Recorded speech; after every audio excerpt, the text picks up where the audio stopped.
The night was quiet, too quiet for a town like Durham. The warm glow of street lights flickered against the backdrop of neatly trimmed lawns and silent houses. Inside one of these homes, nestled in a peaceful neighborhood, a tragedy was unfolding, one that would unravel a story far more sinister than anyone could have imagined. The 911 dispatcher answered a call that began with a panicked, trembling voice. "I need help. There's there's blood everywhere." The voice belonged to a man, frantic yet oddly measured.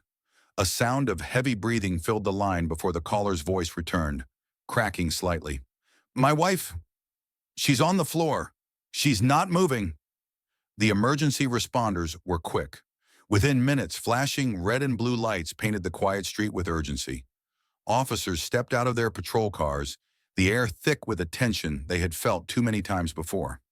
Inside the house, the scene was eerily undisturbed, except for the pool of blood spreading across the bedroom floor. The woman, later identified as Janet Abaroa, lay on her side, motionless. Her dark hair splayed across the beige carpet, her arms unnaturally still, as if frozen in time. A thick stain of blood had soaked through her clothing. The overhead lamp cast a dim glow, illuminating the horrific reality. There was no sign of a break-in, no shattered windows, no overturned furniture, just the silence of death settling into the home. Detective James Whitman, a seasoned investigator, stepped into the room, his eyes scanning the crime scene with trained precision. His instincts whispered that something wasn't right. This wasn't a robbery gone wrong. It wasn't a random act of violence. It was something else, something deeply personal. He turned his attention to the husband, Raven Abaroa, who stood near the doorway, his arms wrapped around himself as if shielding his body from the weight of the moment. His clothes were clean except for a faint smudge of red near the sleeve of his jacket. His face was pale, his expression a mixture of shock and something else, an emotion Whitman couldn't quite place. "I went out to play soccer," Raven told the officers, his voice uneven. "When I got back, she was like this." His hands clenched and unclenched at his sides. "I don't know who could have done this. Who would do this to her?" The question hung in the air like smoke. The officers exchanged glances. A crime of passion often left traces. An overturned lamp, defensive wounds on the victim's hands, signs of struggle. But this scene was disturbingly controlled. Too clean. One of the forensic experts knelt beside Janet's body, examining the angle of the wounds, the depth, the force behind the attack. It all suggested something chilling. This wasn't the work of an inexperienced attacker. It was deliberate, calculated. Another officer noticed something peculiar. Janet's glasses were missing. It was an odd detail, but one that stuck. Those who wore glasses every day rarely removed them, even in moments of distress. If Janet had been attacked suddenly, why weren't they nearby? Outside, the crime scene tape was already up. Neighbors peered from behind drawn curtains, whispering amongst themselves. The Abaroas had always seemed like a picture-perfect couple, a devoted wife, a charming husband, a young child. But now that image was shattered, replaced by a crime that made no sense. As officers began their initial search, they found no signs of forced entry, no open windows, no foreign footprints leading in or out. Whoever had done this was already inside the house before the crime took place. Detective Whitman took in the information, already piecing together possibilities. A burglary ruled out, a home invasion unlikely. That left only a few explanations, none of them comforting. In his experience, the most dangerous monsters were the ones closest to home. The morning after the tragedy, the Abaroa home stood eerily silent, a stark contrast to the chaos that had unfolded just hours before. Yellow crime scene tape flapped lightly in the morning breeze, a grim marker of the violence that had shattered the illusion of peace. Neighbors who had once exchanged casual greetings with Janet and Raven now lingered at their windows, their faces pale with whispered suspicions. The police had cordoned off the house, forensic teams moving methodically through each room, searching for anything that might explain how a young mother had been found lifeless in her own bedroom. Outside, reporters had already begun gathering, sensing that this was no ordinary case. The picturesque life of Janet Abaroa had ended in blood, and everyone wanted to know why. Detective James Whitman stood near the doorway, flipping through his notes as he prepared for the inevitable conversations that came next. Interviews with family members were never easy, especially when grief blurred the line between truth and memory. But Whitman had learned to listen for the subtle details, the shifts in tone, the inconsistencies, the words left unsaid. Raven Abaroa sat at the kitchen table, his hands folded tightly, knuckles white from pressure. His posture was tense, shoulders hunched forward as if trying to make himself smaller. A cup of untouched coffee sat before him, long since gone cold. His face was pale, eyes red-rimmed from either exhaustion or emotion. The detective observed him for a moment, taking in the controlled breathing, the way his fingers twitched slightly against the wood grain of the table. "Tell me about your wife," Whitman finally said, keeping his voice neutral. Raven exhaled sharply, running a hand through his dark hair. "She was everything to me. A great mother, a loving wife. We met in college, you know, at Brigham Young. She was always the smart one, the responsible one." His voice cracked slightly, but he quickly recovered. I don't, I don't understand how this happened." Whitman nodded, jotting down a note. "Was there anyone who might have had issues with her? Any enemies? Someone from work, church, friends?" Raven hesitated, then shook his head. "Number Janet was kind to everyone. People loved her.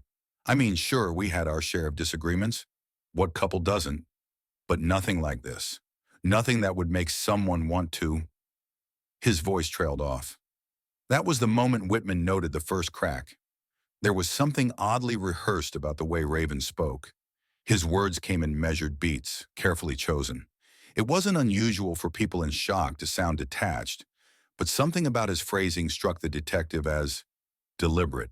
Still, it was too early for conclusions. Whitman turned his attention to those who had known Janet best. Janet's sister, Leslie, arrived at the station an hour later, her eyes swollen from crying, hands trembling, as she pulled her coat tighter around her small frame. She didn't hesitate when she spoke, her words sharp and filled with an undercurrent of restrained rage. "Janet was planning to leave him," she said bluntly. "She was scared." Whitman leaned forward slightly, the weight of her words pressing against the air between them. "Scared of what?" Leslie's jaw tightened. "Raven. Their marriage wasn't what people thought it was. He controlled everything. The finances, the decisions, even how she dressed sometimes. And when she started pushing back, things got worse." She swallowed hard. "She told me, if anything ever happened to her, I should take care of her son." Whitman's pen hovered over his notepad. "Did she ever say he hurt her?" Leslie hesitated, her throat bobbing as she struggled with something internal. "Not directly, but I saw the bruises, and she made excuses. Always had a reason. A fall, a door, some clumsy accident. But I knew. I just didn't push hard enough." The room fell into silence, the weight of her words settling like stones in Whitman's chest. Outside, the sun continued its slow climb, casting long shadows against the station walls. But inside, the case was already taking a darker turn. That evening, as forensic investigators continued to comb through the Abaroa home, they made a discovery that sent a ripple of unease through the department. Janet's glasses were missing. It was a small detail, but a critical one. Janet was never without them. Even at home, even while sleeping, she kept them close. Yet there was no sign of them at the crime scene. Whitman stared at the report in his hands, a sinking feeling settling in his gut. Someone had removed them, and whoever had done so had known exactly what they were doing. The sterile hum of the forensic lab filled the room as detectives gathered around a table where the first wave of evidence was being examined. Under the harsh fluorescent lighting, a collection of sealed bags lay in front of them, each one containing fragments of a story that had yet to be told. There was no obvious murder weapon, no clear sign of struggle, and yet something about this crime scene was disturbingly precise. It was as if whoever had done this had known exactly how to leave behind just enough, but not too much. Detective James Whitman leaned over, hands resting on the metal edge of the table as he observed the reports being compiled by the forensic team.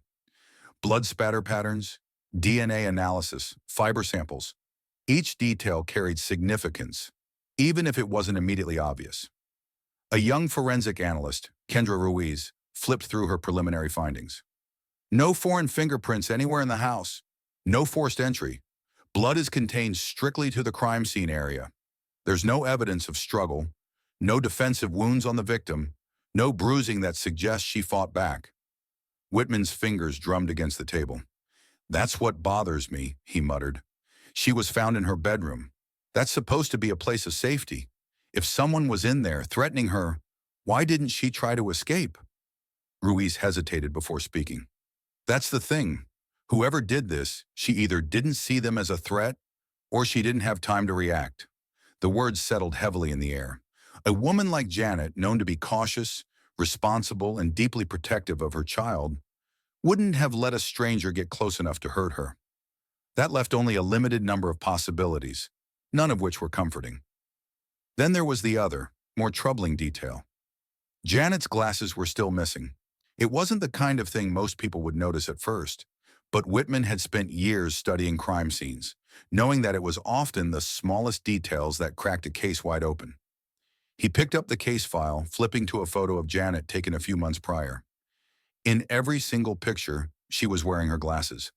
People don't just misplace something they wear every single day, especially not in their own home. He made a note of it. Meanwhile, officers were dissecting Raven Abaroa's alibi.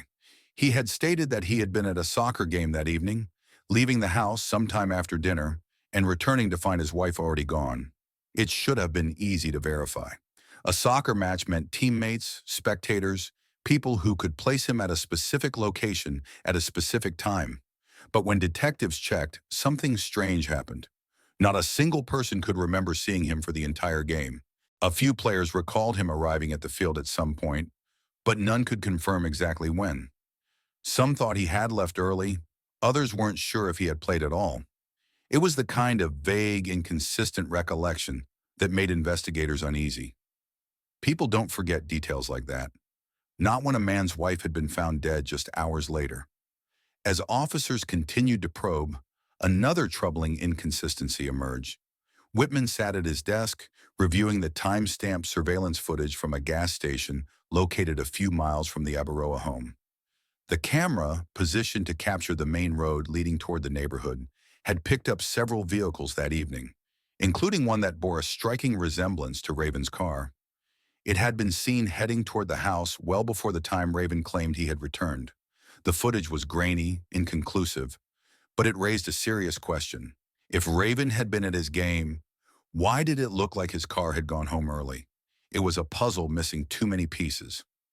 As the investigation pressed forward, interviews with Janet's closest friends and family painted a picture that was far removed from the happy marriage that had been presented to the world.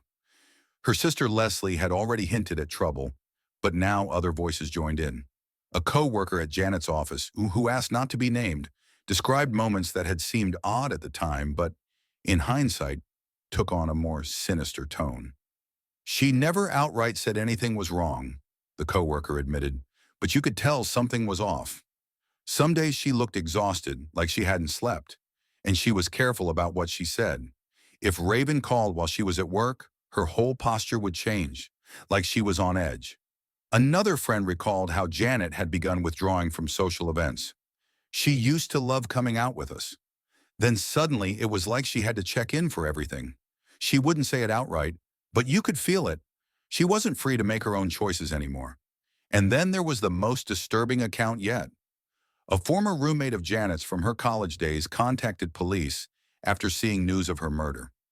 She hadn't spoken to Janet in years, but she remembered a conversation they'd had long ago, before Janet had even married Raven. "She told me she was having doubts before the wedding," the woman explained. "She said Raven had a temper, that sometimes he made her feel unsafe, but she convinced herself it would get better. That's what people do, right? They tell themselves love will fix things. But it hadn't. The detectives didn't know it yet, but they were beginning to uncover the true nature of Janet's life behind closed doors. One where control and fear had been hidden beneath the surface of a seemingly perfect marriage. And with each new revelation, the circle of suspicion tightened. The morning air in Durham carried an unsettling stillness. The Abaroa residence, now marked as an active crime scene, stood as a silent reminder of the violence that had taken place within its walls. The yellow crime scene tape fluttered gently in the breeze, the only movement in an otherwise motionless tableau. For the forensic team, the house was no longer a home but a puzzle, one with missing pieces, concealed truths, and a victim who could no longer speak for herself.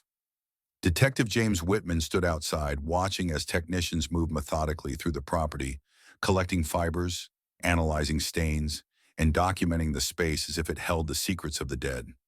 Experience had taught him that evidence rarely screamed the truth. It whispered, hinting at hidden narratives, waiting for the right person to listen. And right now, the house was whispering plenty. Inside the forensic lab, the results of the preliminary tests had begun to arrive. The blood evidence was straightforward. Janet's, found pooled beneath her, absorbed into the fibers of the carpet. No trace of foreign DNA, no defensive wounds, no sign that she had attempted to fight back. That was the part that didn't sit right with Whitman. A woman attacked in her own bedroom, the most intimate and familiar space in her life, should have had at least a moment to react, to struggle, to claw at her assailant in a desperate attempt to survive. But there was none of that. The scene was too controlled, too methodical. And then there was the matter of her missing glasses. It was an insignificant detail to most, but Whitman had long since learned that the smallest abnormalities often carried the greatest weight. Janet never went anywhere without them. Even at home, she wore them constantly. Yet they were nowhere to be found. Someone had removed them. Whether before or after her death, that was the question. Detective Ruiz, the forensic analyst, approached Whitman with another unsettling discovery.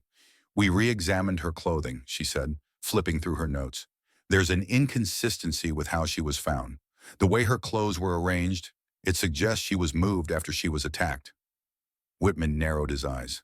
"Staged?" Ruiz nodded. "Not necessarily a full staging, but at the very least, repositioned. The blood pooling pattern doesn't match her final position. She was lying somewhere else before being placed the way we found her." That changed everything. Whoever had done this had not only taken her life, but had also taken care in arranging her afterward.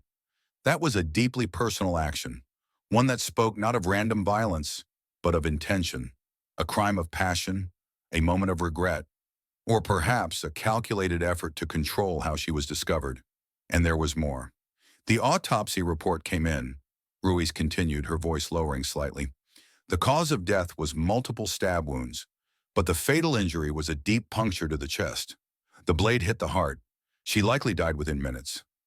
Whitman absorbed the information, processing the brutal efficiency of the act. "And the weapon?" "Still missing," Ruiz confirmed. "But based on the wounds, we estimate it was a knife with at least a 5-inch blade. Something from the kitchen would fit, but we checked.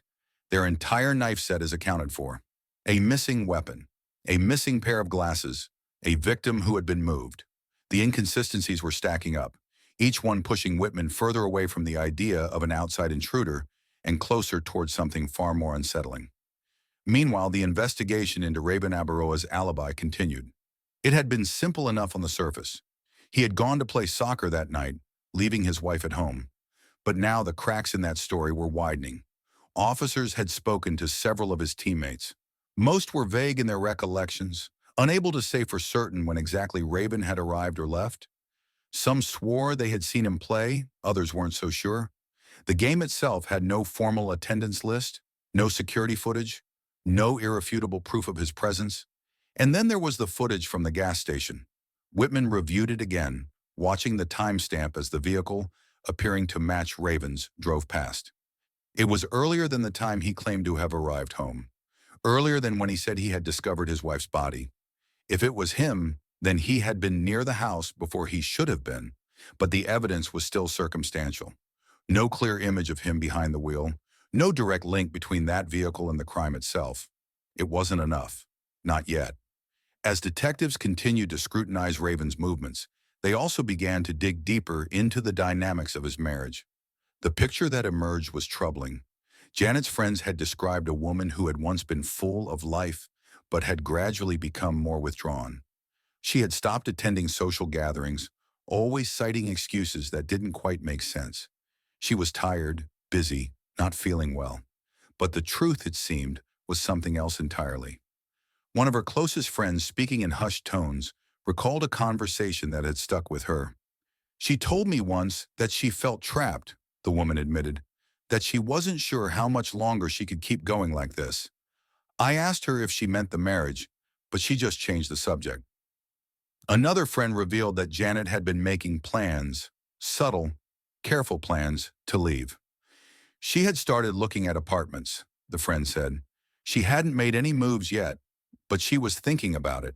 She was afraid of how he would react. The more they uncovered, the clearer it became that Janet had been living a life of quiet fear. She had never told anyone outright that she was in danger, but she had left behind enough breadcrumbs to suggest that she had seen the storm coming long before it arrived. And then there was a new development, one that sent an uneasy ripple through the investigation. A search of Janet's computer revealed something unexpected, an unsent email still sitting in her drafts folder. It was addressed to a friend, though the language was vague, almost cryptic. "I need to talk to you. There's something I've been meaning to say, but I don't know how to put it into words. I think I finally understand what I need to do. But I'm scared. We should meet soon." The timestamp on the draft? The night before she died. Whitman read the words carefully, his mind racing with possibilities. What had Janet been trying to say? And why had she never sent the email? Had someone stopped her? Or had she never gotten the chance? The Durham Police Department had handled its fair share of homicides, but something about this case gnawed at Detective James Whitman in a way that most didn't. It wasn't just the brutality of the act itself, though that alone was chilling. It was the calculated, almost methodical nature of it. Most crimes of passion were messy, unplanned, leaving behind a trail of chaos that spoke of raw emotion. But Janet Abaroa's murder didn't have that kind of recklessness. The crime scene had been too controlled, too precise, as if the killer had known exactly how to minimize disruption, exactly how to remove the chance of an immediate, clear conclusion. Janet had been attacked in her bedroom, the most personal space in a home, a sanctuary where a person should have felt safest.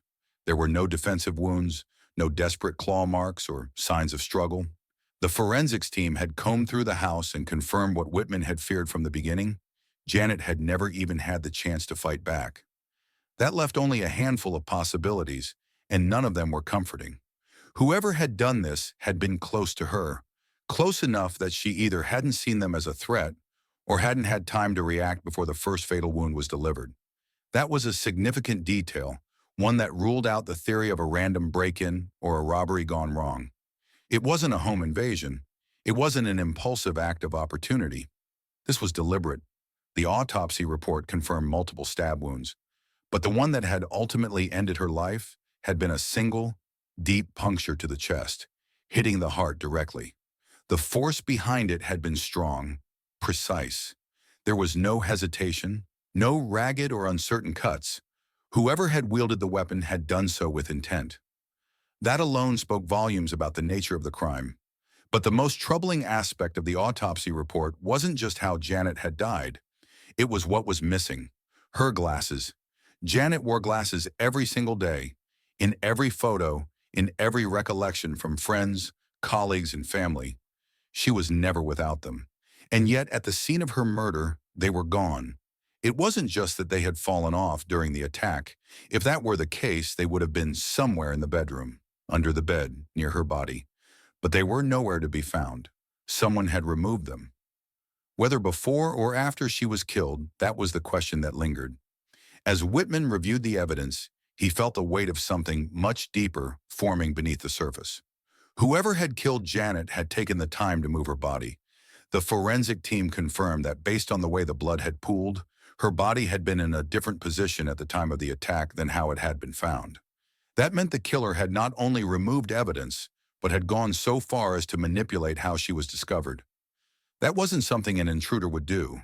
That wasn't the behavior of someone who had killed in a moment of rage and then fled in panic. That was someone who had cared how she was found. While forensics continued their analysis, the focus of the investigation shifted back to the timeline of events that night. Raven Abaroa had claimed he had been at a soccer game while his wife was home, alone.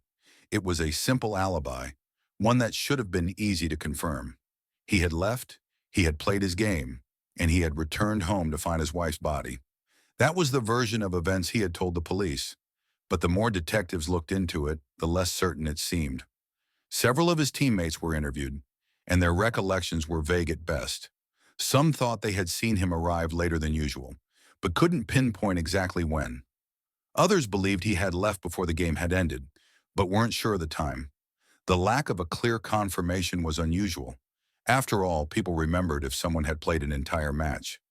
The fact that no one could provide a solid account of his presence raised immediate red flags. Then there was the surveillance footage.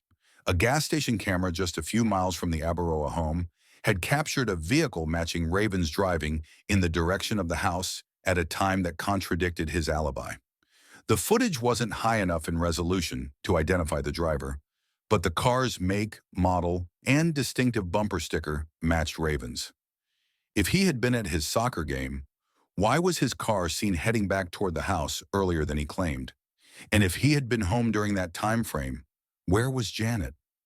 The discovery led Whitman to take a closer look at Raven's statements. Every word, every detail of how he described finding his wife's body was now under scrutiny. The way he had spoken about it, almost detached, as if narrating an unfortunate event rather than reliving the worst moment of his life, felt off. But it wasn't just a gut feeling anymore.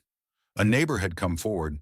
She had been out of town when the murder happened, but upon returning and hearing about the case, she realized something odd about the timeline Raven had given.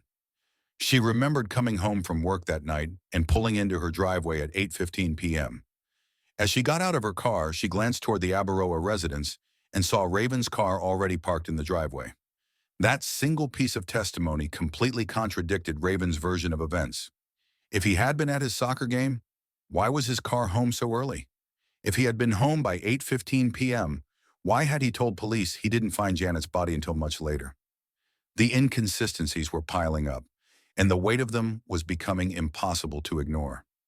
Then there was the matter of the missing murder weapon. Forensics had determined that the weapon used was a knife with a 5-inch blade, likely a kitchen knife. But an exhaustive search of the home revealed that every knife in the Abaroa household was accounted for. That meant the killer hadn't simply grabbed a weapon in the heat of the moment. They had brought it with them or taken it with them when they left. That was intent. Someone had wanted to ensure the weapon was never found, which suggested they knew exactly what kind of evidence could be linked back to them. Whitman exhaled slowly, staring at the growing list of inconsistencies.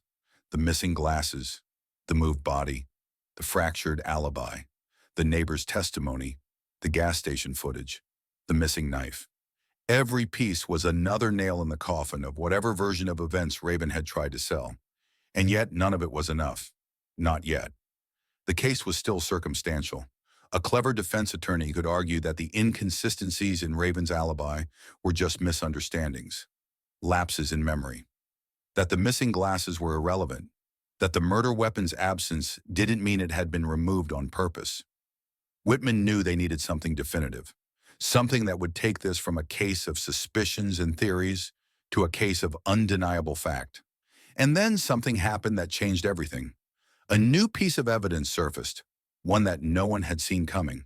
The investigation had reached a point where every new piece of evidence felt less like a revelation and more like confirmation of what Detective James Whitman had suspected from the beginning. The inconsistencies, the unanswered questions, the carefully arranged crime scene, each detail painted a picture that was becoming harder to deny. But suspicions weren't enough. He needed proof. As the forensic team continued its meticulous analysis of the Abaroa home, a new piece of evidence emerged, one that changed the course of the case. The discovery was made in an unexpected place. The crime scene had been examined repeatedly, but forensic investigators were trained to look beyond the obvious. One technician, retracing the blood patterns in the bedroom, noticed something strange. A subtle disruption in the carpet fibers, almost imperceptible, but enough to suggest that something had once been there, but was later removed. A closer inspection revealed a faint imprint of an object, an outline that didn't match any of the furniture in the room. The indentation suggested something small but rectangular, something that had been placed near Janet's body and then taken away.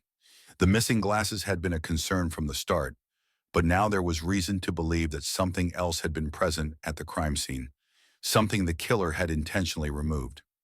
The realization sent Whitman's mind racing.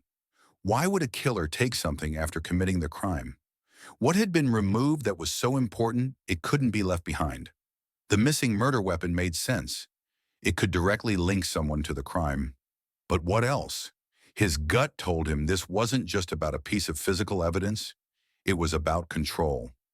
Everything about this crime suggested an overwhelming need to manipulate the narrative, to control how Janet was found, how the scene was interpreted, how the investigation would unfold.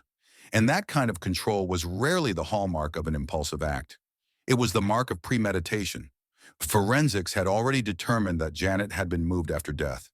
The trajectory of the blood patterns didn't match her final position, meaning that someone had altered the crime scene.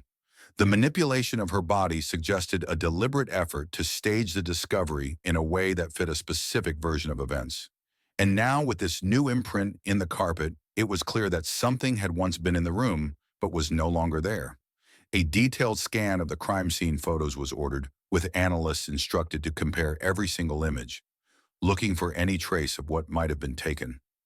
Every shadow, every reflection, every seemingly insignificant object in the background was examined with renewed urgency. Then finally, a breakthrough. One of the crime scene photos, taken from an angle near the bedroom doorway, captured a partial reflection in the glass of a nearby picture frame. It was subtle, almost imperceptible, but it showed something that hadn't been documented in the official inventory of items found in the room. A laptop. Whitman's heart pounded as he flipped through the property search logs. Janet's personal belongings had been cataloged, including her cell phone, purse, and wallet, but nowhere in the inventory was a mention of a laptop. If Janet had owned one, it was missing. And missing, Whitman had learned, was rarely accidental. Janet had been an organized person, meticulous in how she kept her home. If she had a laptop, it wouldn't have simply vanished on its own. That left two possibilities. Either someone had taken it before her murder, or after. And either way, the implications were deeply troubling.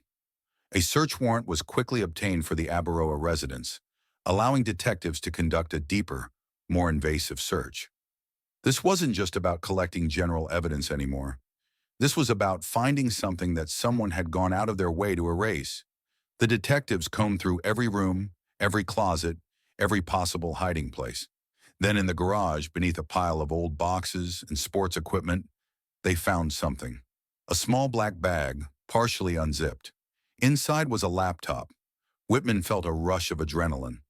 The machine was dusty, suggesting it hadn't been used in a while, but there was no mistaking the importance of the discovery. The laptop was immediately bagged and sent to digital forensics. If it had been taken from Janet's bedroom after her murder, it could hold answers that had been hidden for too long.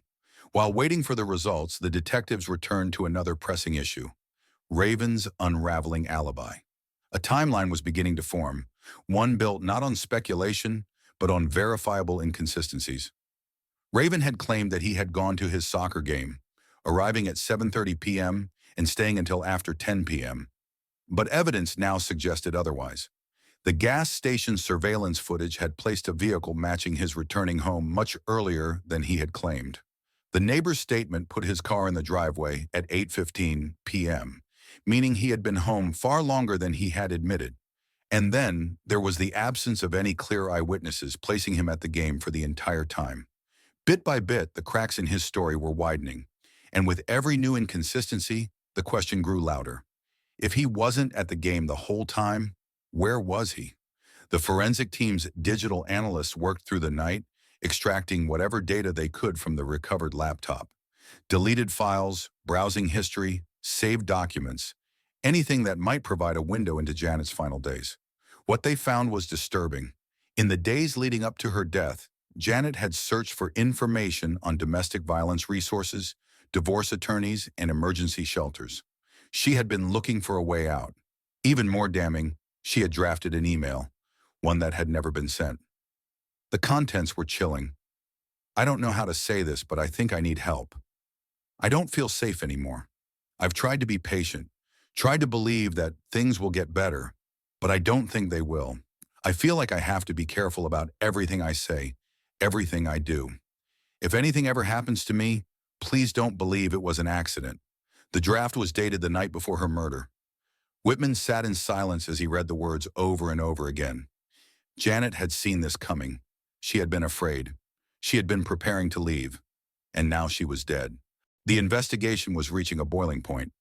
Every piece of evidence, every conflicting testimony, every forensic discovery had slowly but surely started painting a picture that was no longer a collection of loose suspicions, but a structured, undeniable truth.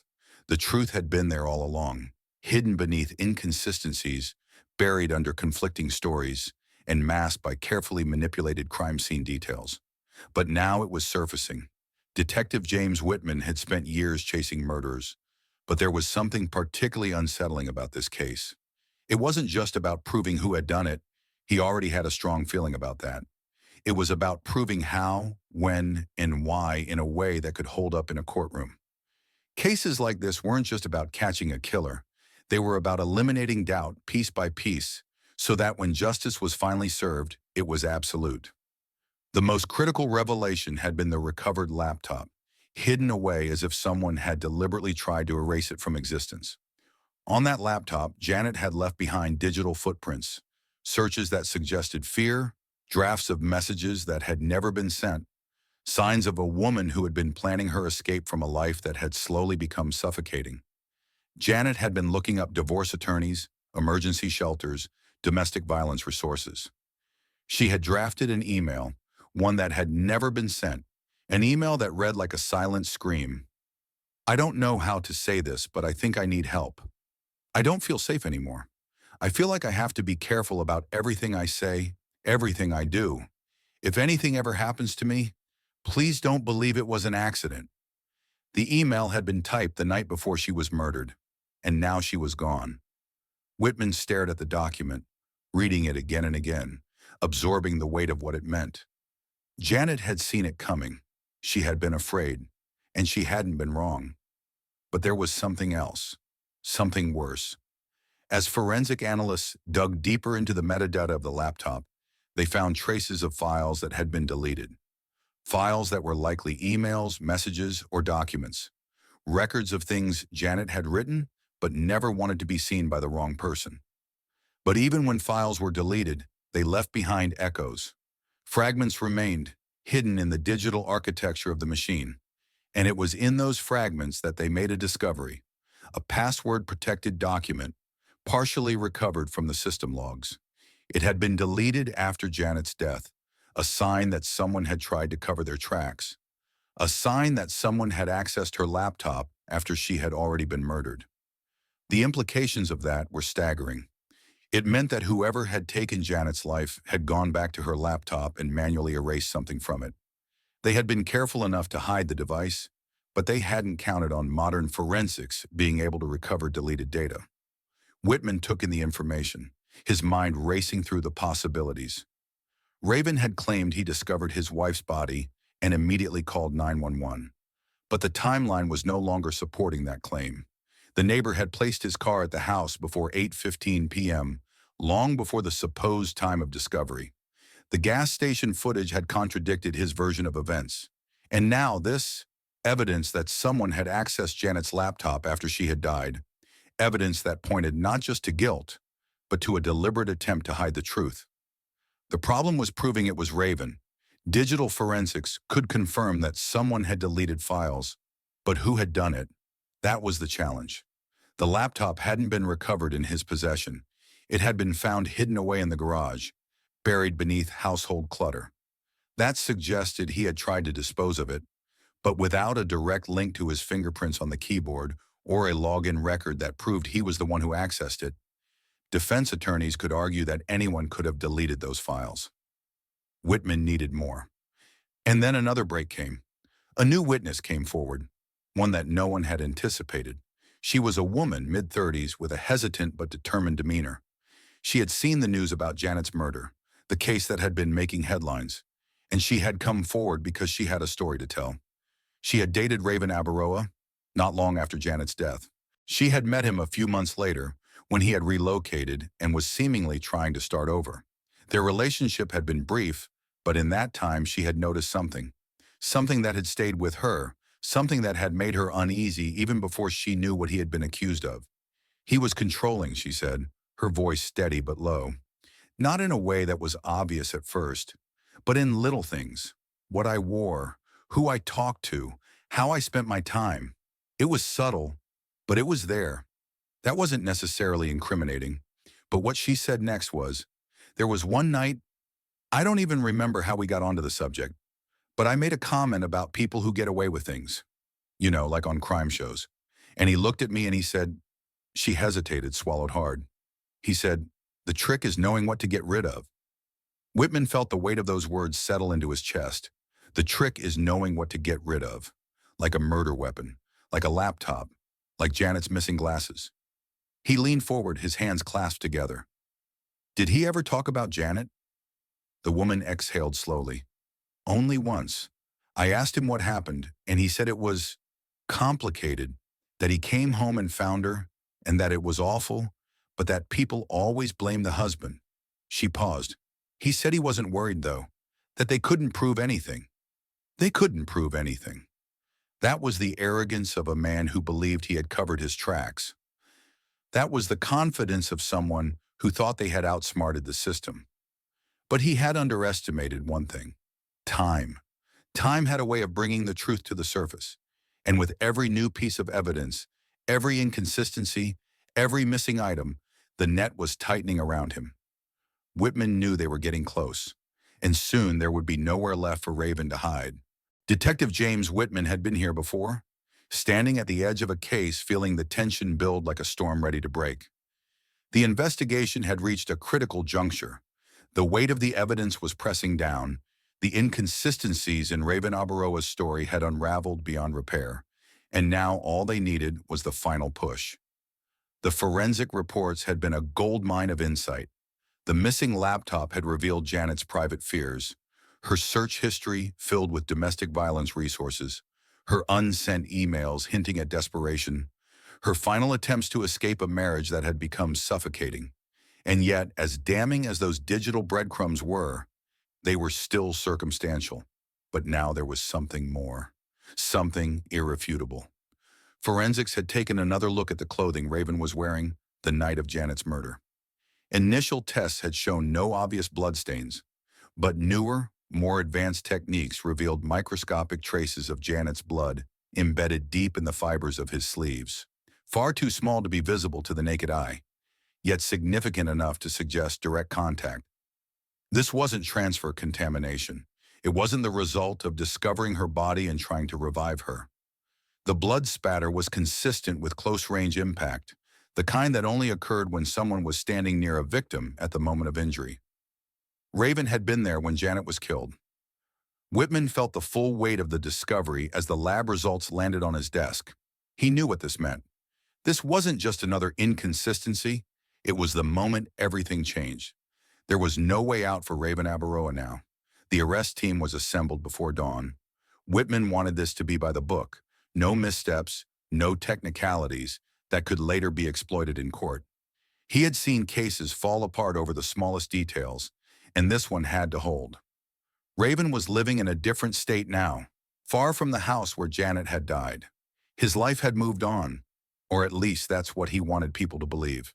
He had started over, built a new existence for himself, one where Janet's death was a distant shadow, a past he didn't have to confront.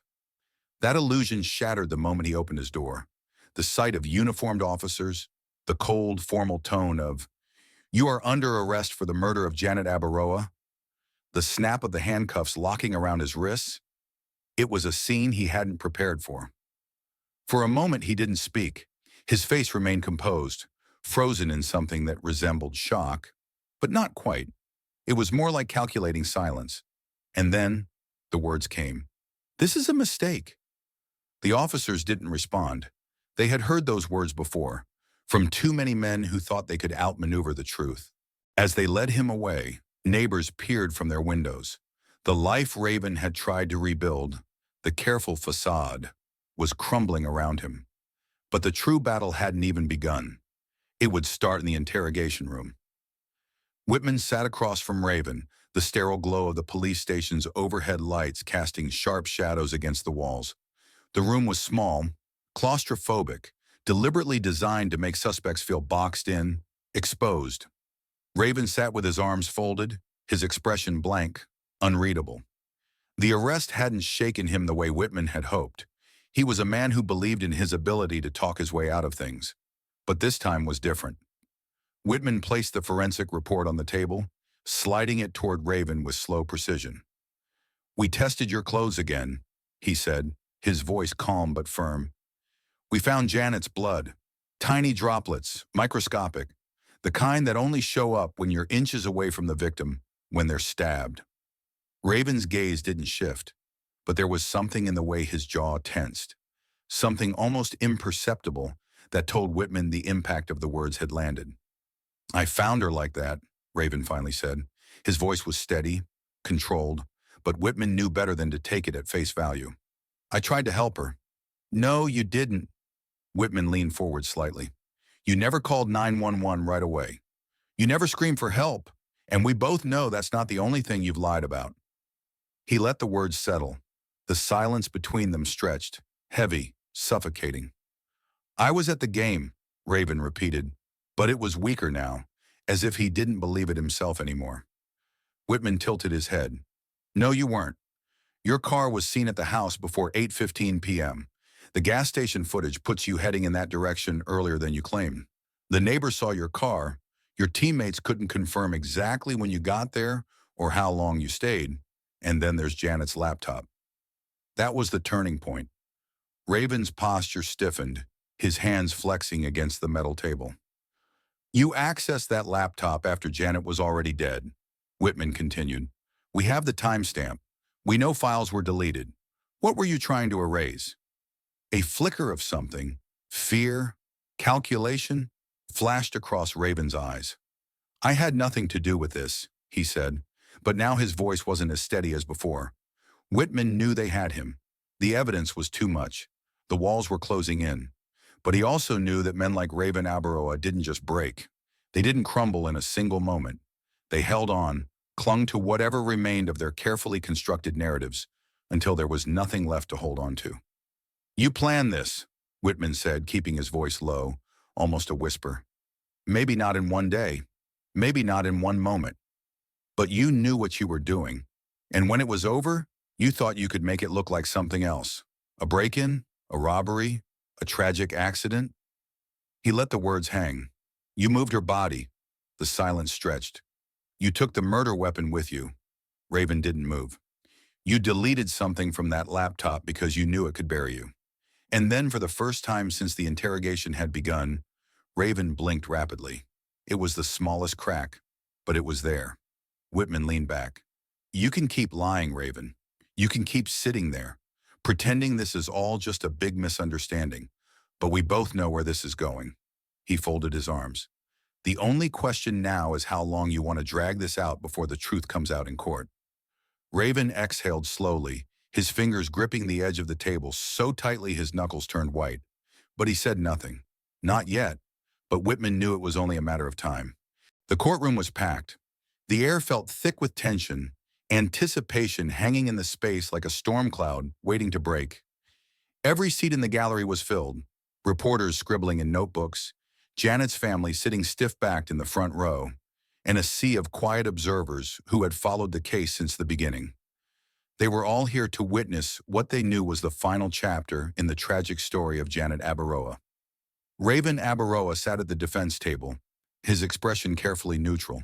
He had spent years dodging questions, maneuvering around suspicions, pretending to be the grieving husband. But now, with the weight of the trial pressing down on him, there was no escaping the reality of what was happening. The prosecution had built their case piece by piece, brick by brick, until it formed an inescapable wall around him. This was it, the moment where justice either prevailed or slipped through the cracks. The trial had been grueling.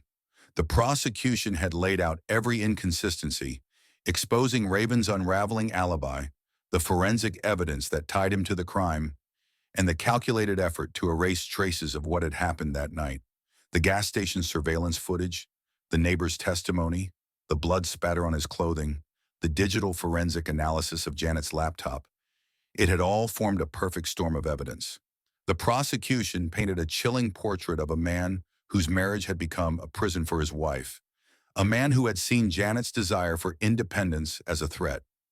The unsent email, the internet searches for domestic violence resources, the quiet preparations Janet had made to leave him, they all told the same story. Janet had been afraid. She had tried to escape, and someone had made sure she never did. Then there was the murder weapon, or rather, the absence of it. That had been one of the last and most damning arguments the prosecution had made. The missing knife wasn't an accident. It wasn't a coincidence. Whoever had killed Janet had taken it with them because they knew it would tie them directly to the crime. And who else but Raven Abaroa would have reason to do that? The defense had done everything it could to cast doubt. They argued that the evidence was circumstantial, that the blood spatter could have been transferred when Raven discovered Janet's body, that the timeline wasn't airtight enough to convict him beyond a reasonable doubt. They suggested an unknown intruder, someone who had entered the home undetected, committed the murder, and disappeared into the night. But there was no sign of forced entry, no evidence of an outsider, no missing valuables. The defense also attacked Janet's character subtly, implying that she had been unhappy, stressed, emotionally unstable. They suggested that her unsent email wasn't evidence of fear, but evidence of anxiety, twisting her own words into something unrecognizable. But Whitman knew, and the jury could see, this wasn't a case of a woman spiraling. This was a case of a woman fighting to survive.